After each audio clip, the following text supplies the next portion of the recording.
Hello, ఇవాళ మా పాపని మా స్వీట్ హార్ట్ని రెడీ చేసే కష్టాలు ఏంటో చూపిస్తాను. సో దానికి అసలు ప్లేట్ చేస్తే నచ్చదు, హెయిర్ని టై చేస్తే నచ్చదు, పీకేసుకుంటూ ఉంటుంది. దాన్ని అలా మేనేజ్ చేస్తూ దానికి ఏదో ఒక డైవర్ట్ చేస్తూ మా అమ్మ పడిన కష్టాలు చూస్తే నాకే జాలేసింది. చాలా చాలా చాలా ఓపికగా రెడీ చేసింది, ఏదో ఒకటి డైవర్షన్ దానికి చేతికిస్తూ. సో అలా రెడీ చేయించుకుంటూ ఉంది. ఫేస్ బొట్టు కాటుకా బొట్టు. సో తనకు అసలు ప్లేటింగ్ చేస్తే నచ్చదు, హెయిర్ లూజ్ హెయిర్గానే ఉండాలి ఇప్పటి నుంచే. సో ఇప్పుడు కాటుక పెట్టబోతోంది, జస్ట్ ఐలైనర్ లాగా, కంట్లోపల పెట్టట్లేదు. ఇంట్లో తయారు చేసిన కాటుక కాదు కాబట్టి జస్ట్ ఐలైనర్ లాగా కనుసోగల్లాగా పెడుతూ ఉన్నారు మా అమ్మ. బట్ కాటుక మాత్రం ఓపిక్గా పెట్టించుకుంటుంది. తర్వాత ఇంకా అసలు ఏమి కాటుక ఐలైనర్ లాగా పెట్టించుకుంటుంది.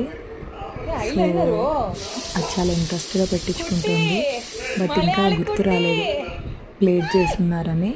గుర్తొస్తే మళ్ళీ చేయి పైకి వెళ్ళిపోయి తీసేస్తుంది.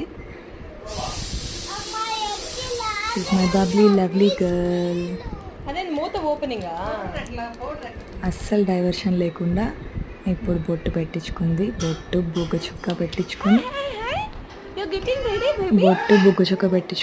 పౌడర్ ఫేస్కి అంతా జస్ట్ అప్లై చేయము,